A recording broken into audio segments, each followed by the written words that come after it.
মেশিনে তৈরি মুড়ির দাপটে হারিয়ে যেতে বসেছে হাতে ভাজা মুড়ি। আর এই ঐতিহ্যবাহী মুড়ি বিক্রি করেই নিজের পরিবারের সচ্ছলতা ফিরিয়ে এনেছেন রাজবাড়ী গোয়ালন্দের নারী উদ্যোক্তা এনি। একই সঙ্গে করেছেন আরও কয়েকজনের কর্মসংস্থানও। কোনো প্রকার কেমিক্যাল ছাড়াই শুধু লবণ পানি দিয়ে এই মুড়ি ভাজা হয়। আর এই জন্যই এনির মুড়ি কারখানায় ক্রেতাদের রয়েছে ব্যাপক চাহিদা। মুড়ির ব্যবসাটা করে ভালোই দিনকাল ভালোই চলতেছে, মুড়ির ব্যবসাটাও ভালো চলতেছে।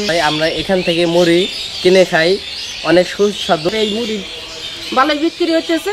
মুড়িটা খুবই ভালো, নুনদা একটু পানি দিয়ে আর কিছু দেয় না। গ্রামের যে মুড়িটা ভাজতো সেই একই সিস্টেম, কিন্তু আমরা চাইতেছি যে এই জিনিসটা যাতে আমরা ব্যাপকভাবে এই সব এলাকায় ছড়িয়ে দিতে পারি। ব্যাপক সাড়া থাকায় চাহিদা মেটাতে হিমশিম খেতে হচ্ছে উদ্যোক্তাকে। উপযুক্ত সহযোগিতা পেলে হাতে তৈরি মুড়ির কারখানা আরো বড় পরিসরে করতে চান উদ্যোক্তা। আমাদের আর্থিকভাবে অসচ্ছল থাকার কারণে আমরা এটা উন্নত করতে পারছি না।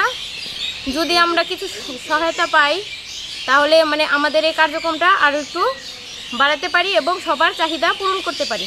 নারী উদ্যোক্তার এই প্রচেষ্টার কথা শুনেছেন জানিয়ে যে কোনো প্রয়োজনে সহযোগিতার আশ্বাস দিয়েছেন স্থানীয় উপজেলা প্রশাসন। তিনি যদি আমার কাছে উপজেলা প্রশাসনের কাছে কোনো সহযোগিতা চান, সেক্ষেত্রে আমরা অবশ্যই তাকে সহযোগিতা করব। আমার যে মহিলা বিষয়ক কর্মকর্তা রয়েছে, আমাদের যুব উন্নয়ন কর্মকর্তা রয়েছে, তাদের মাধ্যমে আমরা তাকে সহযোগিতা করার চেষ্টা করব। হাতে ভাজা মুড়ির কারখানার পরিধি বাড়লে এলাকার অনেকেরই কর্মসংস্থান বৃদ্ধির পাশাপাশি হারানো ঐতিহ্য টিকিয়ে রাখতেও ভূমিকা রাখবে বলে মনে করেন স্থানীয়রা।